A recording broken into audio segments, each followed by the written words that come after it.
The gospel for today is about the story or the parable of the prodigal son. You remember that? The two sons. And of course, the story reflects a certain situation during the time of Christ. It's always difficult to bring together people from different persuasions, different cultures, beliefs. And the most difficult thing to do is to join people who are at odds with each other, or I would say avowed enemies.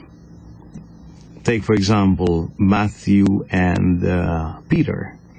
Peter and all the others, like James and John, were fishermen. Andrew.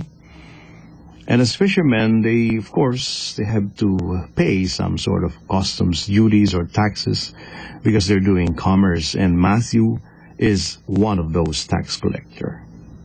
So he had frequent brushes with Peter and the other apostles. And many times he would even extort from them some money, as tax collectors during those times do. And so it is such a great surprise and shock, with anger, of course, with resentment, that Peter, Andrew, James, and John, the fishermen, would see Matthew being welcomed by Jesus and being made as a part of them, one among their ranks. You can just imagine Peter.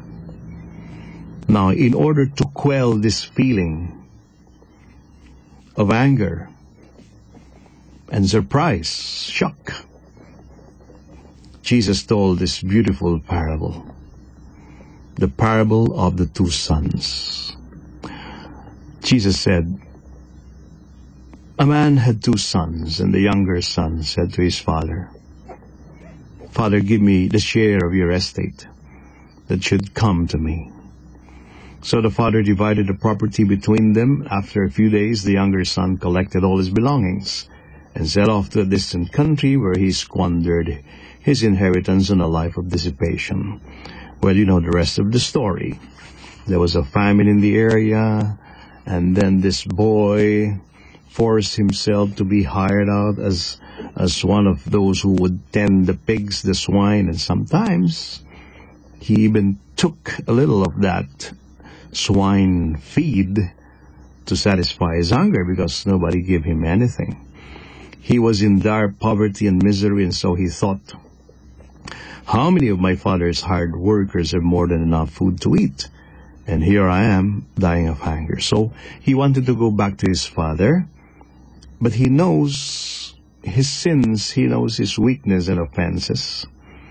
And so he tried to punish himself by saying that, well, I'll go back to my father, but this time not as a son, but one of the slaves, one of the hired workers. At least I have something to eat. That was his plan. But when he came back, his father thought of some other thing. He says, well, dress him up, clean him up, put a ring on his finger, and sandals on his feet. Putting a ring on the finger of somebody is actually a confirmation of sonship. So the father is actually bringing him back as a son. Now, when everything was jolly, everything was in a celebration mood because the young boy came back, the father ordered a festivity, killing the bullock and the calf. And then they had a little party with lechon and everything, dancing, videoke, karaoke. So here comes the older brother from the field, and he was so surprised. When he came to know about it, he refused to enter. He was in deep anger and anxiety. And the father came out and said, look, your brother has come. Please understand. You're always with me. Everything I have is yours. But your brother has come back. Welcome him now. Have the same joy that I have in my heart in welcoming your brother. So you see, it's a story about Matthew and Peter. It's a story about two people coming together, different persuasions and different ideas, and sometimes they're enemies to one another, but they, through the help and grace given by Jesus Christ, they can always come together. They can always band and bond together. So Matthew coming in, Peter accepting him as a brother,